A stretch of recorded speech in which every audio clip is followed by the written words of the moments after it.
Dr. Hector Rodriguez, welcome to the show. Thank you for having me. I've been looking forward to our time together, and there were many things we talked about in sort of the before we recorded that really prompted a lot of curiosity on my part. And I'm just going to start with the first one. It's a big one. And I'm not sure if you originated this little terminology, but it made so much sense to me. The inner bully versus the inner cheerleader. Now, I know our audience will probably go, "Oh, I bet I know what that is." But could you talk about that and talk about how it relates to emotional intelligence as well? Well, I don't know if I came up with that, but I know I did it with a lot of my patients, especially my younger patients, because they really understand the concept of a bully and a cheerleader. Mhm. So maybe somewhere in my subconscious, I heard it somewhere. But so basically, there's a part of our brain called the cingulate gyrus. So without going too much into the scientific thing behind it, the posterior one, which is the one in the back, tends to be the part of our brain where we get either stuck on a thought, on an idea, but mainly about ourselves, right? The anterior Mhm. cingulate focuses more on other people, right? So let's say an example of a really active anterior cingulate is someone who's very argumentative, very oppositional, always looking for mistakes on other people. But now imagine Mhm. those same things, but in the posterior is with myself. So Okay. a very active posterior cingulate could mean two different things: the bully or the cheerleader, right? Now, the thoughts that we have really depend a lot on, in my opinion, on our upbringing, certain situations that we've experienced throughout life, right? And then we kind of start teaching that cingulate gyrus to think a certain way. It's supposed to be done to protect us, Hmm. right? That cingulate gyrus is there to protect us, right? We're scanning for mistakes, we're scanning for danger. Yep. But if we train ourselves to be thinking, argumentative, oppositional, scanning for our mistakes, it's like having a little bully in my head telling me, "Oh, you see, you messed up again. You must not be Yeah. good at this." So does that mean that because I've heard this from clients in the past where they're looking at an assessment result and they go immediately to where they didn't score well. Right. Is there just a bias toward that? That's that negativity bias, and Okay. it's usually seen through a very active posterior cingulate gyrus. So that's that thing that we do, that we scan for mistakes. It tends to be a protective thing. Like I said, we scan for danger. Yeah. But if we train the brain, we can have it turn on and off when we need to. And that's the part where I work with my patients to make sure that, first of all, understanding that that's happening, that they're seeing more of a negative bias, right? Or Hmm. worst case scenario, Yep. more than they're seeing the positive possibilities. So it's different than thinking positive. I'm not saying that. Right. Yeah. It's more of like, what could be another outcome that could turn out to be good. So let me ask you this. I've, in my history, I'm going back some years, I would use, I call them the deadly two words of what if. And typically I would follow it with, there's something bad, right? Is that a case of where someone might go, all right, I thought, what if I get in an accident? And then reframe it to say, well, what if I have a great drive into work? Is that It's the some? same that same kind of training that we do. Now, Okay. it's our nature to protect, and our brain is wired to protect us Yep. from danger. So Hmm. it's more likely to we always jump to worst case scenario. Is more likely. A lot of the people that I work with too are high functioning executives, right? So they'll tell me, yeah, but if I didn't have that, I wouldn't be able to look for mistakes in my company, or I wouldn't be able to. But then I tell them, but if you're doing that in your private life, in the way that you talk to yourself in your mind, well, that's Hmm. not healthy either. Because then you're always looking for something that someone did wrong. So, Yeah. it's that thing, which is why I tell them, let's learn to turn it on and turn it off when we need to. And when you say that, to me that implies that we've kind of got to put in some work because you said training the brain, right? Is that just a case of just consistent repetition, having certain talk tracks, or how does that play out? The work depends on where your inner bully is always going. Okay. So if your inner bully is always going towards self-criticism Hmm. and in a way that keeps you stuck, that keeps Yeah. you stuck from growth, keep you stuck from moving forward in your life and your career and whatever, then I would say, okay, we got to work on how you talk to yourself in this area. So to Hmm. say repetition, yeah, sometimes I'll tell patients, let's do some daily affirmations. But first, you have to Hmm. identify what is the thought that you're always having that is negative. One of my favorites is Ah, when we always think, and a lot of people think this is, I'm stupid, right? I right. made a mistake. I must be stupid. So then I tell them, well, and this I learned from Dr. Amen, let's challenge that phrase. Is that true? Yes or no? Quickly answer it, right? And they're like, yeah. I'm like, okay, you hesitated. So that might mean that you're not feeling that way or you don't think of yourself stupid 100% of the time. So now we go to that question. Do you feel that you are stupid all the time? That's when they're like, well, no, Right. not really. I'm like, okay, so Right. you see, that's negativity bias, Hmm. right? So now think about the phrase, I'm stupid. How does that make you feel about yourself? Well, obviously, worthless, right? Hmm. I haven't achieved anything in life, right? We start kind of going that direction. So it makes me feel bad. Okay, let's just stick to make me feel bad. Okay, now imagine the opposite. I am intelligent. And I always tell them the opposite is not I'm not stupid. The Ah, opposite is I'm intelligent or I'm smart, right? Now, when you think of that, how does that make you feel? Well, obviously, everyone tells me the same thing, right? Well, I feel that I could achieve things. I feel right. that I can, this issue that I'm going through, I can solve, I can find a solution for it. So you see how your way that you think affects your behavior. And that's Yeah. cognitive behavioral therapy, Hmm. okay, in a nutshell. So Yeah. then I tell them that's where we need to dive in deeper in how your thoughts are. So Dr. Amen uses the term the ants, the automatic negative thoughts. I go a step further and I tell them, okay, I want you to write all these ants every single day. And at the end of the week or even 2 weeks, let's find what I call the ant pile. Where are all these ants coming from? Is it self worth? Is it self esteem? Is it something that someone always told you? You Hmm. started to believe it, right? So, what's the empire? You can tell a theme in all your ants. They always have a theme. So, let's find the theme. And then we work on that theme. Most of the time is self worth, self esteem. That's what we tend to, the bully tends to attack us. So, obviously, when that one time, probably in your month, that you did something stupid, it kind of reaffirms in your mind, oh, you see, I am. Like, no, wait a Ah, minute. That was an hour in a month. Look at yeah. all the other hours in the rest of the month. And I'm just using a month as an example, but it could be even a Yeah. year, right? That you might Yeah. have made a mistake. But if you're always looking for that, which is what you mentioned earlier, right? Always scanning for that one thing that I did wrong, totally missing out on all the other things that you did right. So does that also mean, or could it mean that someone maybe developed, and I have a fondness for the term core beliefs.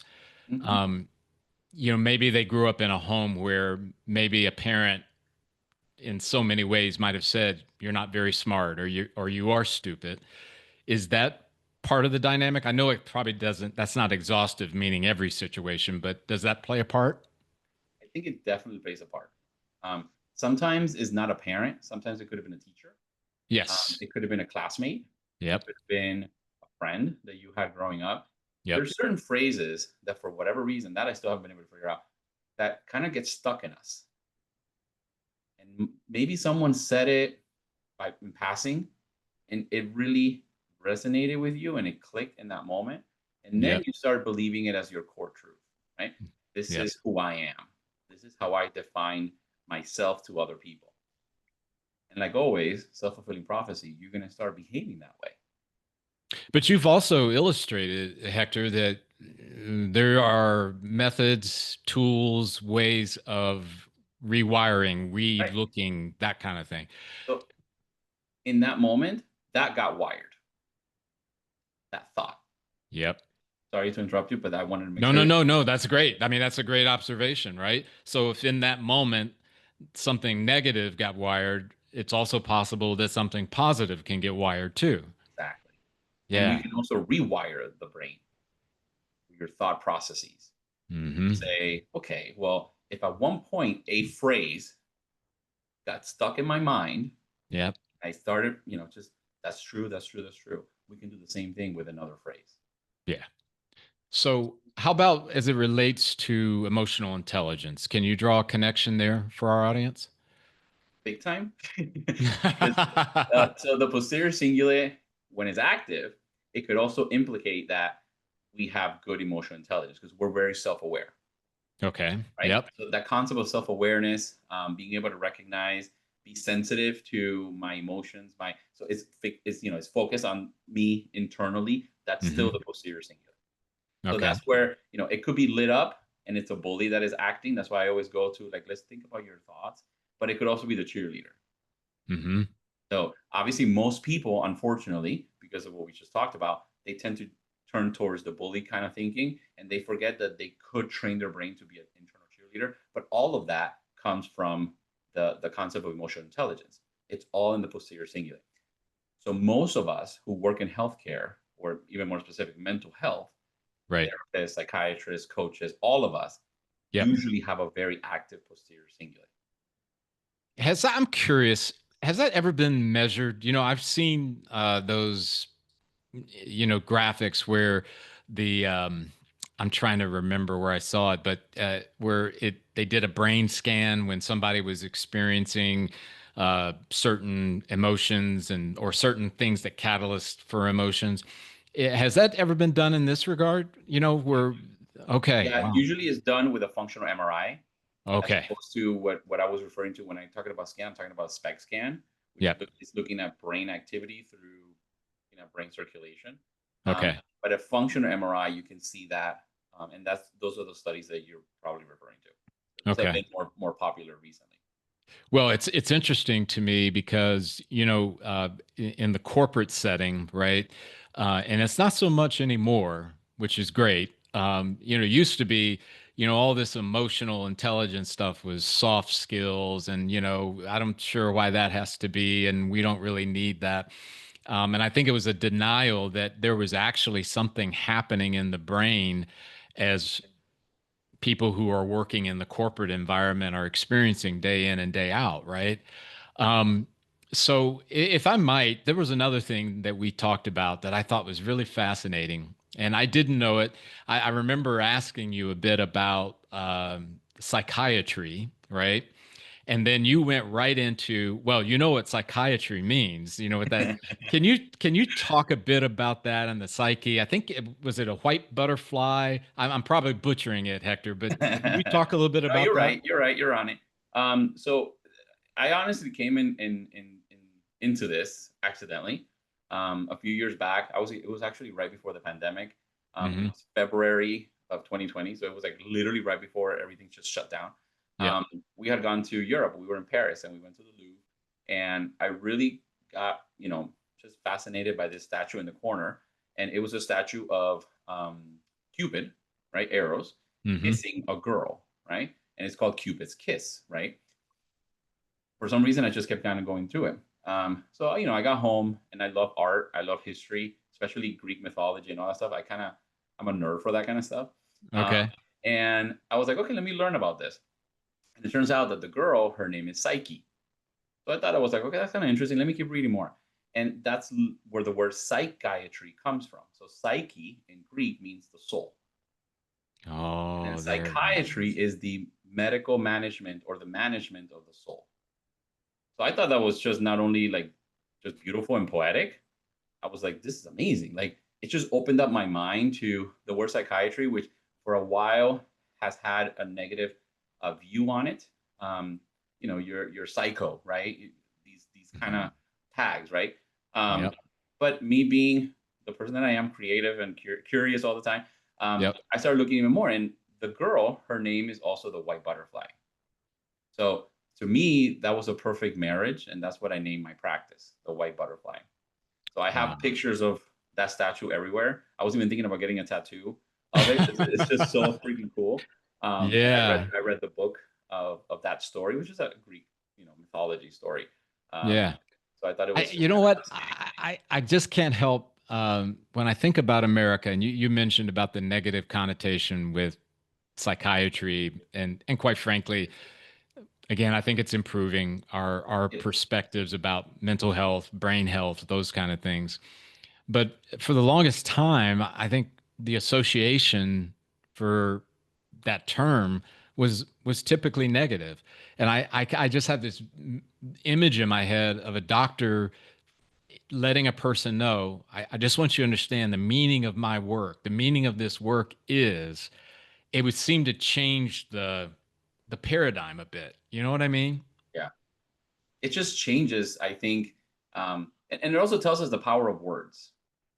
Yeah. you know so but many of us, we're not looking, we don't really pay attention to like the root. Where's this word coming from? What did it used to mean? I'm a little bit nerd about that, so I do like to look at words, because I'm very thoughtful of the words that I choose to say. Hmm. I know that words can hurt someone, but I also know words can uplift someone, or tying it back to emotional intelligence in corporate world, is influence people to do certain things. I tell patients, I my job is to work on your soul, is to work on those thoughts, those views of yourself, of how you view other people, your relationships, and it's just on and on and on, right? Yeah. If we're able to heal that, I think many of us today feel, which is probably one of the most Googled questions, is why am I lonely? Why do I feel loneliness? Right? Um, People are hurting down to their core, down to their soul. And then obviously you start seeing some of these psychiatric symptoms, and you see this rise in mental health issues. But I think it Right. boils down to this concept of us not understanding the power of your mind, the power of your soul, and diving in deeper to heal it, to cure it. And for me, that's why I became so intrigued by the term, why I name my practice that, and why I'm always preaching this concept, because it needs to change. It needs to change how we manage, how we treat patients, right? I'm saying for us in the medical field, um, Yes. and by us learning where that word comes from, which is what we do, and many of us don't know, right? It totally changes your concept of the person that's in front of you. Oh my gosh. And I grew up in a home, Hector, where if you had to go see, quote, had to go see a psychiatrist, psychologist, it was a sign of major defeat. I mean, hold your head down, I guess you're going to have to type thing, right? When in reality, as I look back, I'm going, I missed so much opportunity to basically go where you were just talking about the healing of the soul, and if you in our audience, I'm sure experience, the childhood trauma, the dynamics of that. And in my case, the trauma wasn't addressed until decades later into my adult years. And I don't want to go and spend too much time on waxing nostalgic on what could have been, because obviously, with practitioners like yourself who are out there, who are approaching it in a way that's more approachable, right? Um, because with all of the recent events that have been happening in the United States, and this show is not about that. However, the impact of it, I think, is certain as it relates to it's being felt.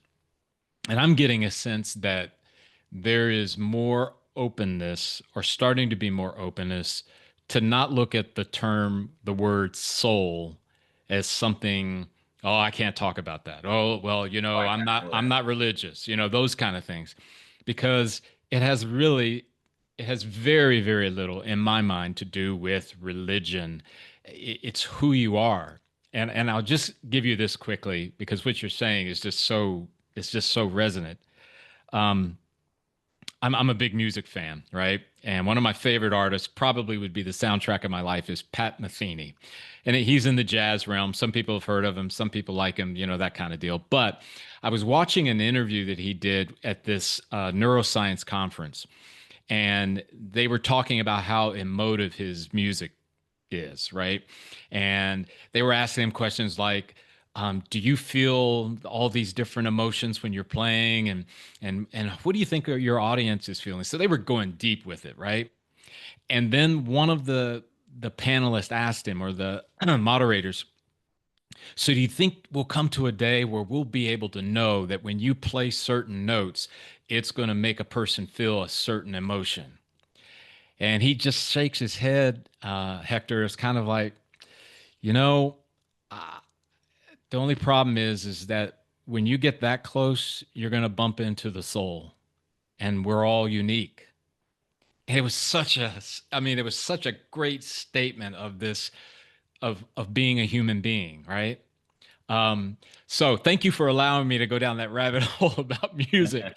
Good, But good. are you finding in your practice an openness to approach things about that direction as far as the soul, and that you're there to help to heal that kind of thing? Well, that's how I start my sessions. Ah, so yes. So even if they like didn't know, I'm like, "Did you know?" And then I go Right, down that path. right. I think also, I study theology. I have a master's in theology. So for me, the spiritual part, right, of the individual. In psychiatry, we look at the biopsychosocial. But we like to go a little bit deeper in biopsychosocial spiritual. Hmm. Then we go into the soul. It really just, I think it's what draws some patients to me. So the person is already with a mindset of like, we're gonna go Okay. a lot deeper than here's Right. prescription, right? Got it. Yeah. I like to teach a lot. I like to educate. I like to explain. So I have to go down that path. And Yeah. when I notice that there's hesitation from the person, right, Right. that they're kind of, no, we're not going to go there.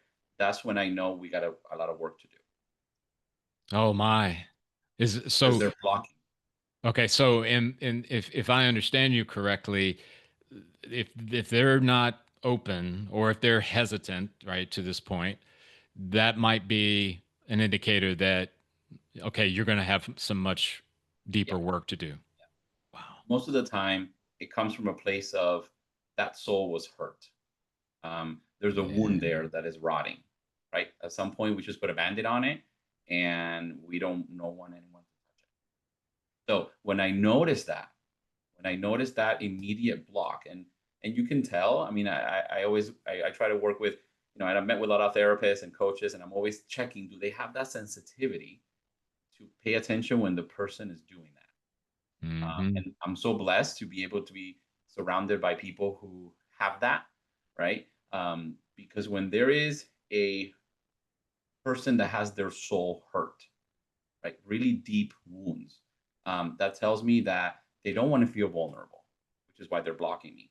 Like, no, we're not going Right. to go into that area because I'm not ready to go there, or I don't want you to see what's in that room, right? So when that happens, I definitely bring in my my team of EMDR, IFS therapists to like, we got to go a lot deeper. There's something there that they might not be aware that is there, because sometimes a trauma block can happen, Sure. um, and the person's just not able to do it. But I'm able always to kind of pick up on it when they do that, when they don't let me go there, right? Yeah. And there's different ways that people show that. The most common thing is like, oh, I'm fine there. It's okay. We don't have to go. Like they'll kind of play it off, Yep. and I'm like, okay, so there is something we got to go in there. And I'm curious. I'm always I'm a curious person, so I'm like, if there's something in there hiding, right? There's that wound that is rotting. We have to remove that band-aid so it can finally heal. Yeah, and maybe it's not obvious to you, but the work that we do at Spirit of EQ is not clinical by any stretch, and we always make sure people understand that. We don't even begin to pretend or to portray. But it's interesting to me that the idea of the building of trust, right? The willingness to be vulnerable. And I had a client some time ago who had warned me that the particular group I was going to be working with were somewhat skeptical, if not, downright dysfunctional in how they approach these kind of things. And Hector, what was so refreshing for me in my own soul was that I've seen that before. I don't expect that as soon as I walk through the door, you immediately go, "Okay, I'm ready. I tell me what I need to do." I know there's going to be the skeptics. I know there's going to be those who are adamantly opposed, and I know it's the whole. It's sort of the responsibility is mine to build trust, to know that that's okay. I'll be back again next month. And then I'm going to come back again the next month. And eventually, I'm working towards you trusting that I am someone to be trusted, right? I just, and your example is much deeper because a soul wound is not the same. It's not on the same level. And your ability to sort of navigate and help them to understand that you're there to help them, that's a marvelous contribution. Just marvelous. But let Um, me tell you something though. Even yeah. in what you mentioned in your environment, Yep. it does come from a wound that they might have had, and they Mm. show it in the workplace. They just do, right? Wow. Um, Wow. and when I hear people like you having those situations, because I've seen that in clinic, right? Yeah. Recently had a client that was referred to me, and the therapist, she's like, "There's a lot of wounds in here," and he's a big executive, very famous in his industry and world, and it all stems from his relationship with his dad when he was younger, that always made him feel not good enough, right? So once she Mm. got to that wound, she started seeing how in the workplace he was a very difficult CEO. No one wanted to. So in a way, he was mirroring, which is a very common thing that happens in trauma, the same behaviors of his dad, but now to his employees. So Yeah. you do see that. You Yeah. see it when you're working with an organization, and you can kind of start picking out this person has a lot deeper things, but it might not be, that's not the environment, or the, the group to go into that. That person needs to go in deeper into their own stuff. But you'll be surprised how much of a connection there is in how Oh, I believe things that. show at the workplace. I believe that. And we we always operate from a good, better, best approach, right? And the best is if you do the entire package of the services that include, right, going deeper. And sometimes that's referring them out to a psychiatrist or a psychologist. Sometimes it's just one-on-one coaching with somebody on our team. Um, and obviously, we're at the mercy of budgets and all that other good stuff. But I think we always want to try to be a resource. And that's why we do this podcast. You know, that wow, if you're on the show, Hector, and you've given some insights, that's another pathway for them to gain some understanding. And maybe they reach out to you directly and say, "Hey, I happen to live in the Miami Fort Lauderdale area." Or maybe it's just your descriptions. And so the motivation there is to not leave that stuff just sitting, because I think you would agree, or you would probably, I'm taking a great liberty when I say that. I got to be careful. Is it a case of if a wound is not addressed, does does it fester and does it spread? Is it, I mean, it's not a static thing, right? It shows up in many different ways. Yeah. It can show up physically. Yep. It can. One of the most common ways that it shows up is they start losing sleep. That's Really? like super common. Sometimes physical symptoms of like rashes. Can I stop you there, because Yeah, go man, ahead. that is so interesting when you talk about sleep. So if I might go a little bit deeper on that one, Mhm. e- okay, if someone says I can't, is it I can't get any sleep. I sleep for 2 hours and I wake up and I can't get back to sleep. Is it that kind of stuff, or just Yeah, it's usually the unable to stay asleep. okay? So if the person is able to quickly fall asleep, then most likely is that there's still a group number of people that they have a problem falling asleep, but it's because they spend the whole night ruminating and getting stuck on this. Remember, that cingulate gyrus is also the part that we get stuck on a thought. So Right. if they have it very active, then they're stuck on it. And we Yeah. have to kind of go with the flow a little bit to like let go of that thought. So then you can get some restful sleep. Um, in our sleep, when we start going into the subconscious, the deeper stages of sleep, um, ideas resurface, fears resurface, things that we saw at some point also resurface. And they show up by us just randomly waking up and then multiple times in the night. So then Wow. that's a very common um, symptom that I have from people when they're definitely struggling with this kind of um, getting stuck on a thought, getting these fears. The most Mhm. common thing is that. But to answer your question, yes, it shows up in many different ways. Um, I tell my patients, remember your brain is called the computer for a reason, right? It's controlling everybody else, every single other organ system, and it does it through wires, nerves. We have wires everywhere. Yeah. Yeah. So Yep. imagine any symptom that you could imagine can show up that way. So I might tell them, this is anxiety or this is a trauma response.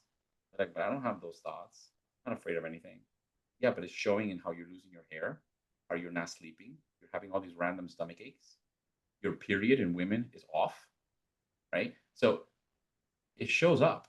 It's a really good book called The Body Keeps a Score. Yes. I It remember that shows book. up, right? It shows up in many different ways. And it's because this wiring system is everywhere. Wow. Wow.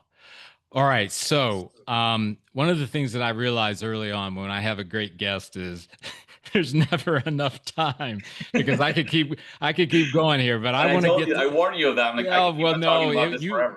yeah, but that's okay because it's such great information. I want to take a moment to talk about neuroplasticity and micro traumas. Typically when we hear the word utter trauma, there's the connotation of, I mean, the big things. My parents abused me, or I was in a car accident and I almost died, or fill in the blank. But can you talk about that as it relates to the micro traumas and that neuroplasticity? We call those like, big T traumas, little T traumas. Okay. I, those are terms that we use all the time. I'm not, I'm more of the side of like, I don't like to, put grades because for me, that might be a big T trauma. For you, you're like, that's not a big deal. Right. Right. And Right. vice versa, small T traumas. But when we look at micro traumas, I see them more as like stressors. So Hmm. if let's say you had a big T trauma at some point in your life and you blocked it, now you're going through a life change, a life stressor, right? We got married, we're Hmm. buying a new house, we got Hmm. fired, Yep. a family member passed away, my dog passed away. Big Hmm. stressors like that can kind of activate your nervous system to react the same way if it was a big T trauma. So Wow. suddenly you start having all these symptoms again that you might have had them when you were a teenager, but they kind of went away. So then you're like, oh, Hmm. I'm fine, right? Never really seeked help. But then now you're going through this change of getting married or having a miscarriage and losing a baby. Hmm. Your body goes back into survival mode. And all these brain areas that are trying to protect you turn on. And then now you start having all these symptoms again that you didn't make a connection of it. Oh, I did have those in high school when my parents divorced or when Right. I was maybe abused. I don't remember if I was abused, right? That happens too. So Hmm. we block a lot of those memories, especially from childhood, but you're still having symptoms of them today.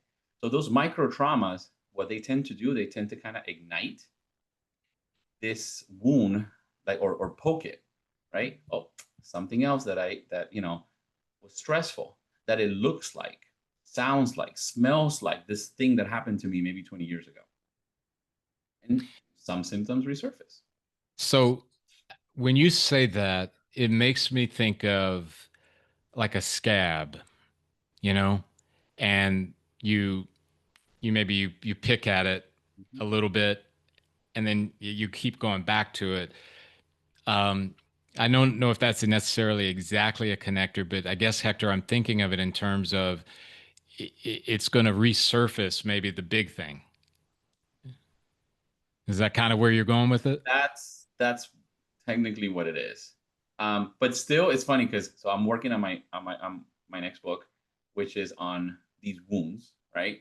Hmm. And a scab, and I'm going a little bit more medical into technical. Sorry, because you are a medical doctor. So, A scab. Well, and the whole intro of the book is talking about wounds and scabs and how we heal, right? okay. So a scab, there's already been some healing happening, right? Right. Because Now, that's a if sign we go, of, yeah, yes. it's Okay. healing, it's closing, right? Yep. And yes, you could go back and kind of reopen that wound again. Yes. But what I was more referring to is that there's no scab.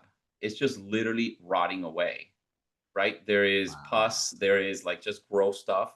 When a Infected. wound is just covered, Okay. right? Which is why you hear sometimes doctor tells you, no, remove the wound, the bandage, remove, let it, heal naturally, Yep. right?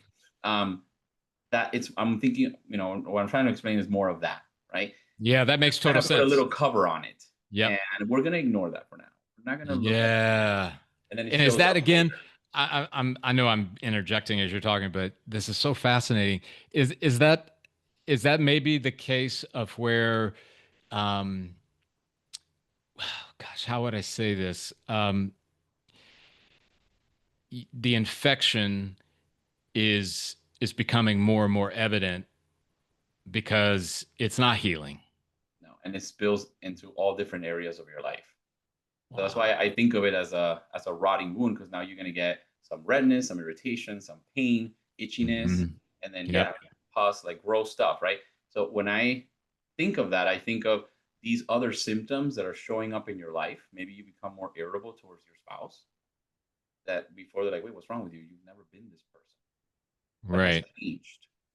Right? And it's because they're going through the stressor that kind of triggered or pressed that wound from many years ago. And now I'm just reacting like this to this other person. So it does spill over, spills And over. it's interesting to me, and I've made this observation at least or an analogy before on our show. It's kind of like, at least in my head, it's that if Hector, you and I were going on a walk in a park, and I tripped, I fell into a broken glass bottle and cut open my knee, and it's bleeding. And Hector, you go, hey, we got to do something about that. That, you're bleeding. We need to get that taken care of. And I go, eh, no, I don't think so. Let's just keep walking. I think that's what we did with our brains and these wounds. And I know the brain wants to protect us. The brain wants, all of that. But man, when we think about the support systems we have had historically, and I acknowledge, I think it's better today than it was maybe 20 years ago. But our support systems that basically said, "Oh no, you're just losing a lot of blood. You'll be fine. Come on, let's go." You would never do that.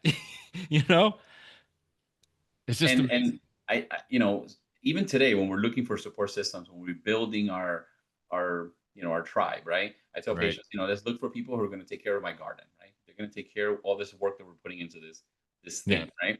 Um, it's very quickly to see, because that person usually that says no, okay, fine, like don't worry about it, we don't have to heal it, right? Or you're bleeding and it's like, oh, usually they have their own wounds and they just kind of freaked out, and now they're seeing that you're hurt by something and they don't know how to cope with that moment of stress, so they have been kind of like triggered too, right?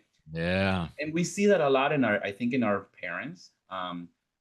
Unfortunately, I say unfortunately, there's this common belief that we're going to blame mom and dad for everything, Right. right? I'm not saying that not every parent, right? I'm not generalizing here, but Sure. I think for many of us, our parents tried the best that they can, but most of the time, whenever that parent either did that, like, oh, I don't care, or we're not gonna deal with that later, is they don't know how to deal with their own wounds.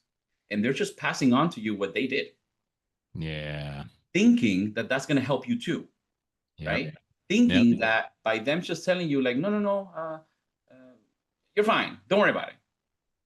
It's because they never were taught what to do, which I think that's Yeah. one of the biggest shifts we're having today in our country and even in the world is people are becoming more understanding, more receptive of, Yep. wait a minute, this is because of this.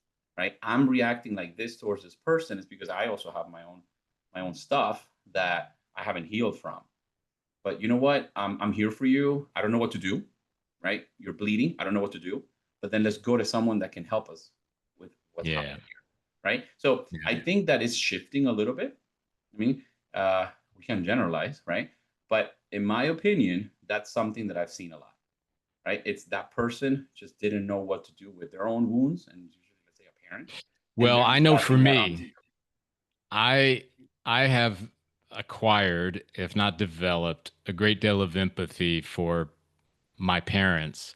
Um, and I almost would say, if I can so laughingly say, maybe I started realizing that when I became a parent, Yeah, because, it's not uh, easy. oh yeah, right. And it's kind of the joke, I stopped giving parental advice when I had kids. Yeah. Um, but I think maybe that's really a good cycle, right? Where we kind of come to the understanding that, you know, every parent has made mistakes, and even some big ones, but they probably were trying to do the best they could in that time with what they had.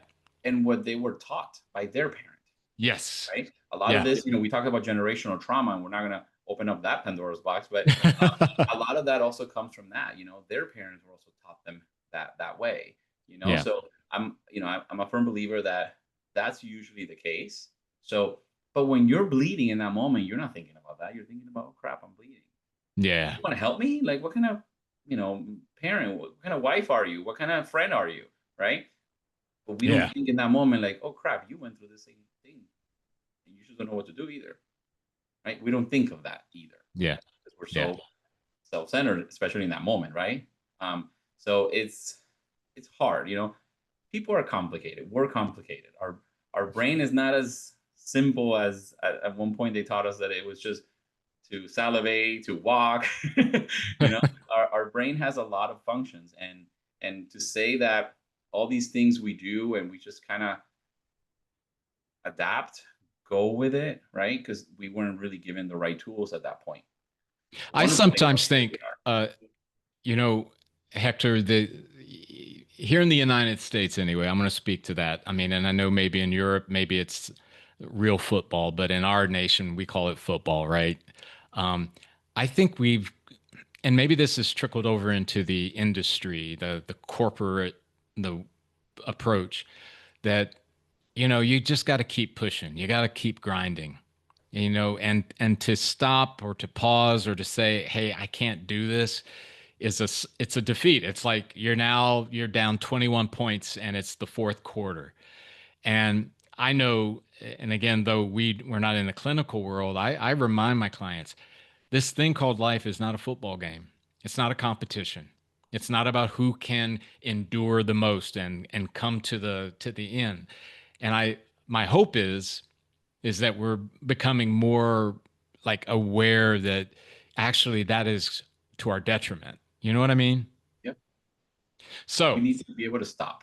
yeah, yeah. And I mean, I can't imagine someone who thinks they can. I mean, I'm going to say this with empathy. I can't imagine what it would be like if you thought, I can't stop. I can't rest. I can't reflect. Because I mean, it's a sign of, to me, you're heading for a wall. But on that note, relationships. We were talking kind of the support system and who do you have around you, those kind of things. Can we talk a little bit about relationships and connection? I know personally for me, I'd love to hear your thoughts on what is the value to us in having strong connections, but I want to allow you to kind of go with it in another direction too. Well, it's funny because the next issue of our magazine is the connection issue. But Ah, I talk a lot timely. about how we connect, why we connect. I mean, we are social creatures. Right. We are wired to bond, right? There's an actual chemical that is shot out in our body, so we bond with someone, right? And it makes us feel good, oxytocin, right? Yes. We Yeah. we we tend to use it, or we think about it when it's a mom had a baby, her oxytocin rises, so she can really just bond with the baby. But the same thing happens in all kinds of relationships, right? Most of the time, romantic ones. And then there's certain people that kind of trigger that oxytocin. We call them those safe people in our lives. Um, Right. so to say that we can just be on our own, right? And a perfect example was the pandemic. I think it was one of the times in the world that we saw a huge rise in anxiety, for example, and feelings of isolation, because we are not meant to be isolated. I mean, our brain, our body is wired to bond, connect with another person, and produce chemicals that make me feel good when I bond. So there's even a reward system automatically that is wired in our body to say, this is good. This makes me feel good. You know, I usually tell people, like, one of the first times ever that I went to a music festival was last year. I had never been to a music festival. I had never, like, that kind of music, like, didn't really do it for me. Yep. But I had friends that invited me, and I was like, okay, well, you know what? Let's go. Curious, let's go. Let's go check it out. There was a lot of this feeling of connection, and granted, it was just music playing. So, Hmm. touching back a little bit about how music makes us feel, music does generate certain feelings. And there are studies that say that certain sounds actually increase levels of oxytocin. There are certain sounds that lower cortisol. So, there is a power in groups, right? We have the concept of family, friendship, all these, like the idea of a circle, right? Those people around us. We are meant to bond, and our body goes haywire when we don't. One of the things that I always look for in someone with severe depression is not wanting to bond, not wanting to connect with another person, right? So, one of my criteria to say how good, or level of severity that this person might be having in their depressive symptoms is, do you have times where you just kind of go with the flow and go to social situations, or do you say, you know what, I want to connect with this person, I want to know more about you? No, I usually don't have that desire. Mm. It goes hand in hand with symptoms, depression, anxiety, PTSD, because we don't, we're losing a big part of our nature when we don't want to have that desire to bond. So for me, the concept of connection, right? Connecting with other people, being able to generally bond, not just socialize. Because I tell Right. patients, no, I'm not telling you just going to a party and talking to people. No, like saying, you know what, I want to connect with this person. We use the word vibe, right? I Yep. have a good vibe with this person, so let's connect, right? And I want to know more about you, your story, and vice versa. So that right there gives us a reward kick in of oxytocin and dopamine, which a lot of the times, unfortunately, people try to recreate it with illicit drugs. Yeah. They don't have it, they lack it, so then they put it in their body in a different way. So So, can I ask you, since you mentioned the pandemic, would I be correct in thinking that the levels of oxytocin probably went down tremendously during that period? I would probably say that if that was tested, and I haven't found a study that has done that, and if someone Yeah. out there has done it, send it to me. Because Yeah, I'm studying a absolutely. lot of this concept of oxytocin and And I cortisol. almost would wonder what's the impact of that being absent. If I mean, and I'm thinking in my world, within my family, and there was four of us, right? My wife and my two kids, even though they were grown at the time. I mean, we kind of grew closer. I mean, obviously, we didn't have the ability to any of the relationships outside, per se, but um, I get to thinking if that was just like a tipping for other things, right? You mentioned illicit drugs and alcohol. I wonder sometimes, like these. I may be getting the name wrong, Hector, but I remember I was listening to this podcast where they were talking about this site called OnlyFans. And I always remembered OnlyFans just from the perspective of, I mean, I quite frankly thought it's just women who are, it's quasi porn, right? But this particular podcast was just analyzing the numbers behind it and why men gravitated. And though the gravitation certainly sexual in nature, pornographic in nature, but there was much more. and they were talking about this idea of loneliness and isolation. And it's almost in some ways they were kind of alluding to it as being it's been normalized. Like this is just like normal to them. Does that ring true for you? I mean, in the sense of that can we get to that place where, I mean, you make great arguments for the bonding and the connection thing, but if we start down that path of isolation, can that lead to, oh, this is normal for me. There's nothing wrong. I think it can really cause a lot more issues than we might be seeing today. During the pandemic, there was definitely a big rise in OnlyFans. Mhm. Um, and I know plenty of people that actually went into that. I was actually in a podcast interviewed by two of them, which I thought was really fascinating. We were talking about sexual wellness, completely Yeah. different conversation. Right. Sure. But what it definitely did when it comes to this this thing that I think is happening to a lot of people, the feeling of loneliness, right? Um, I think it created a false connection, right? I mean, when you're looking at something and that person is talking to you, the brain doesn't know the difference. I think that's what I believe. The brain doesn't know the difference. This thing is talking to me and we're interacting. And then that's when we start creating fantasies of maybe dating that person if we're going to go talking about OnlyFans. Right. It's taking, and you can see it in the 20 somethings, right? Of our time right now. People that don't want to get married, don't want to go into relationships. There's a huge delay in that phase of development. I mean, we all have phases of development, right? Childhood, Right. adolescence, adulthood, older adulthood. It's Yeah. getting people stuck, right? Being like forever single, but it's because I don't have desire to have this meaningful, real relationship with this person that is next to me. Now, we're talking about OnlyFans, but let's talk about AI. Yeah. Yeah. And these, like, I've had patients that believe that this AI is their girlfriend or is their boyfriend. Imagine what that could happen, I think, 20 years, 30 years, 50 years from now, and how these technologies advance. Um, there is a reason why mental health issues are rising. And the biggest rise happened during the pandemic. But it did open the box to these other areas where people were looking for something or someone to connect, and they found this artificial thing. Yeah. And even though I know the person behind the camera on OnlyFans is not artificial, but there's an artificial bond that is being created.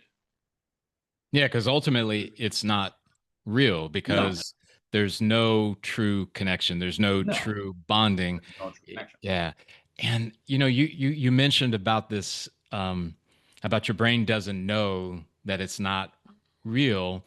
Um and I go, wow, because that could be a slippery slope for someone because you begin to see the unreal as real. And a lot of it has to do with the age of the person, Right. right? That prefrontal cortex, it doesn't get developed fully until the age of 25, 27, which allows me to make decisions, to be able to separate these concepts, these truths, right? So if that is being changed, we talked a little bit about neuroplasticity. Yeah. What can happen to those brains as they age Oh, wow. with this false concept of what is a connection, a true human connection? I mean, I'm not against technology. Look at us today. We're completely Oh, different cities and absolutely. we're able to do this, right? And Yep. most of my patients, I see them like this. However, I am very old school with this, that the real human connection, hugging someone, I can't do that through a lens, right? And that part, little by little, we start losing it, right? And I don't know what's going to come out of that. I don't know what kind of human being is going to come out of that. I don't think it's positive. My Right. opinion. I don't think it's positive because our nature is to bond. Yeah, because you would have to almost, at least in my mind, you would almost have to have a different type of brain in order for it to work. Because if my brain is meant to release oxytocin and dopamine and all of that, um, yeah, oh gosh, wow. Um, So keep growing your practice, Hector, and we'll solve all the problems of the I world. know, right? But no, it's But all you see how the good. soul is so important. These Yeah. are concepts that Oh, can really change and not just an individual, but a family and a society. You yeah. know, the concepts of bonding is so crucial for us to have, like real bonding. Yeah.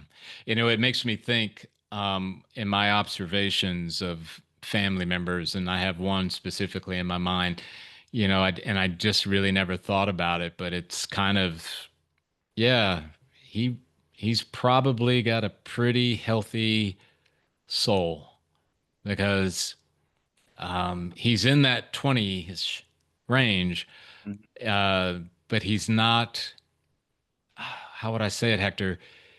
He's not, um, it's going to sound flippant, but he's not fooled by the intention of these particular forces, right? Um, and that includes AI. And I, like you, I believe technology has a wonderful and positive place. But like many things, it can also be used and be designed to do things that I don't think we fully understand the ramifications of it. I really don't.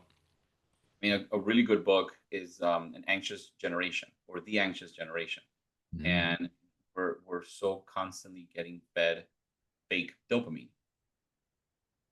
So now we have a very anxious generation that is ha, has their brain trained to be an addict, to be constantly getting quick dopamine, right? So that's scary. So I'm really glad to hear that there's other professionals out there studying what this could mean down the line for us as as a humanity, right? Yeah, And I don't know if this is going to go into a positive place.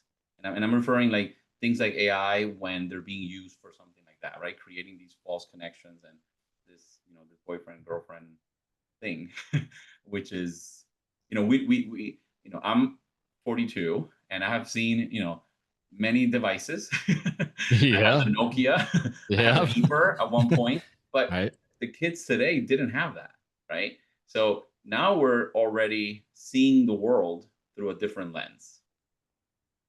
So Do you think can be scary. this is kind of off of the beaten path, and I know we're getting close to the end of the show, but do you think that the events that have been happening recently, and I'm speaking of more of the violence, um, do you think there's maybe a potential catalyst that maybe it would make people, not all, I mean, I'm using a broad Mhm. statement here, to maybe return to a bit more humanness versus all of this technology and artificial. It definitely takes us away from just throwing away people, right? That's not important to me anymore. Because if I've trained on my brain to this is important and this thing that is immediately in front of me that I think is real, but this is more important, that's one concept. And there's a Yep. lot to say about groupthink, right? So a lot of these, apps, social media things have a specific algorithm that would follow what you just keep searching. So if I keep Sure. searching gun violence, whatever, that's all I'm going to see. Yeah. It Yeah. reinforces, going back to the beginning of our conversation, it reinforces this thought process of this is truth. This is how I'm supposed to be, Yeah. right? And if I lose that humanity, that love for another person next to me, because they're another human being, and they also deserve love and care, where are we going to go? Events like these things that have been happening, Yeah. which is And scary. yeah, it is. And I guess, and I had this conversation earlier today with someone about that. I think acknowledging where something is deficient is absolutely valid. It's not valid to not want to do anything to make it better. I always want people, whether it's in a professional setting or in my private life, it's okay for you to tell me I made a mistake, I messed up, something's not working. Okay, now what do we want to do to make it better? And if I can't help you, I know a lot of people, and obviously that ranges, but there's a lot of ways to get the help despite what happened to you or what mistake you made. I sometimes think, Hector, we moved into this place of like, again, I use the football analogy, right? Like somehow, you know, and I use this because it's my faith walk, but God's up there keeping score. He's paying attention. Did you score? Did you get the first down? Did you block? And I know for me, that's not what this is about. Because quite frankly, and I know you know this too, right? I got a lot of mistakes. I got a history full of them, Okay. right? So we all have missed the mark. Oh, we all have. Um, wow, this has been so great. I so appreciate you coming on the show. And that is another veiled way of me saying, you think you might want to come back for a second show too, because I know our audience are going to get a lot out of our time. Honestly, definitely. And then when we first spoke, going back to that vibe, that bonding, I was like, yeah, I really like this guy. If he keeps inviting me, I'll Good. keep coming on. We can All talk about right. many topics. That's perfect. But yeah, for sure. That's great. And for our audience, we'll have Dr. Hector's information in the show notes, all that you want to know about him, about his books. I imagine you'll probably have something about his upcoming book and ways to get in touch. And certainly, Hector, we look forward to the next time that we're together as well. Me too. Thank you All so right. much. Take care.